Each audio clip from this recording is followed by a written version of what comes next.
First of all, I want to thank a few people. I want to thank the county executive, first of all, for creating the task force and for working with me on this. When I first came on the council, there had been an affordable housing task force, and we noticed there were like no tenants on the affordable housing task force. And so we asked the executive if we could create another task force to focus on the tenant issues. You are a third of the people in the county, and we felt it was important to look at it from a tenant perspective, not just from the global affordable housing perspective. And I was really gratified that the county executive agreed, that he supported the effort and the work of that tenant task force, which produced this tenant work group report in 2010. And we have gone from this report to things that were implemented administratively, but also to things that required legislation to implement. I want to thank my co-sponsors, Nancy Navarro and Tom Hucker. It was amazingly important to have your support. Things go easier when there's support for something in the beginning of the process, and I really appreciate your support for this. And I think we've all come up with something that is going to make the life of tenants in this county better. I want to thank Matt Losak, who chaired the task force, but also for his indefatigable work through Renters Alliance for the tenants in this county. You've done a lot of work, and we really appreciate it. Former state senator and now U.S. Congressman Jamie Raskin worked with us from the beginning, and I really want to thank him for that. Board member Jill Ortman-Faust, I think was really special because you came out and talked about tenant legislation from the perspective of somebody in the education system.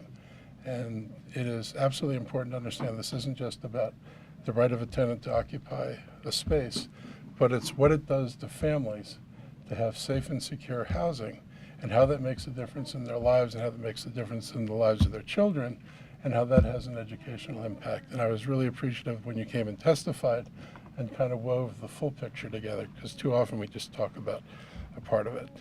I wanted to thank Clarence Snuggs for working with us diligently, tirelessly, not always fun, but but we got to a place we needed to be, and and perseverance has a lot of value, and I appreciate your persevering with me on this. I wanted to thank Chuck Short, and I don't see Chuck here. Chuck was an amazing contact and a resource with the administration, and his advice and his support was really important. I wanted to thank CASA for your work in the community and for helping make this a visible and important issue. I want to thank all my colleagues on the council who supported this unanimously. This was a 9-0 vote at the end of the day, and I would appreciate the fact that everybody understood the importance of this and was willing to support it. And the last people I want to thank are the tenants in the county who made themselves visible and I think really helped make this possible. It's your stories that put flesh on the bones. It's one thing to talk about this intellectually. It's another thing to talk about it in terms of people's lives. So, as Ike said, tenants are a third of the county. I think they're up to 36% now, and growing. And for a long time, that's been a silent voice. And I think through this legislation, we're hoping to change that. Tenants often have difficulties raising issues. They live in the fear of retaliation. And it's hard for a lot of us to understand retaliation because we've never experienced it. But if you're a recent immigrant, if your status is uncertain, it makes it very hard to say, I want the government to come help me, particularly if you come from a country where you don't go to the government for help. It's not, most of the world is not Montgomery County. And I'm really proud of the fact I live in a place where you can say Montgomery County is the place that'll help you, not the place you need to be afraid of. But I think a lot of tenants continue to have that fear. And there are anomalies in the state law, which we have not able to address here, that give landlords a somewhat uneven hand in dealing with tenants. And hopefully we can persuade our state legislators to take steps to deal with what they can do at the state level.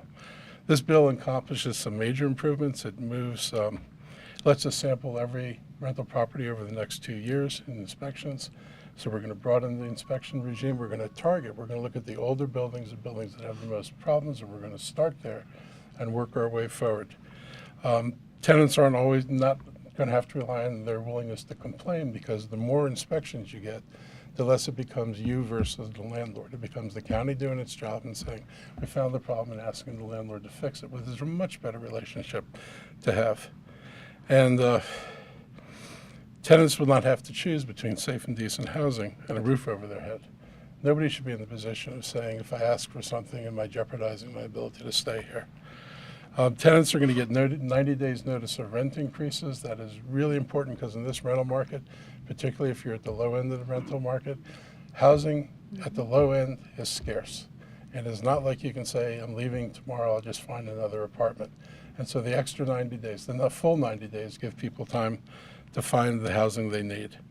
And leases are going to have summary language that says what are the legal requirements of a lease, because a lot of leases are hard to read. I have a hard time reading leases. It's not the small print, it's the length of legal language that sometimes, and people have found evidence this, contradicts what's in the main part of the lease.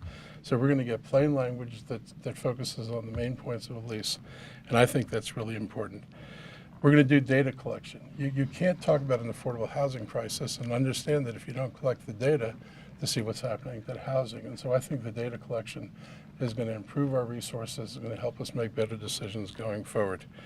Tenants are going to be able to have meeting spaces available to them in their buildings. No more of, as was experienced one building in Silver Spring, where the landlord calls the police and says the tenants can't assemble here. That's not going to happen. And we're going to provide more information on utilities, so tenants can understand when their bills are being switched from all-inclusive to now you're paying the utility bill. They'll have a better understanding of what exactly they're paying.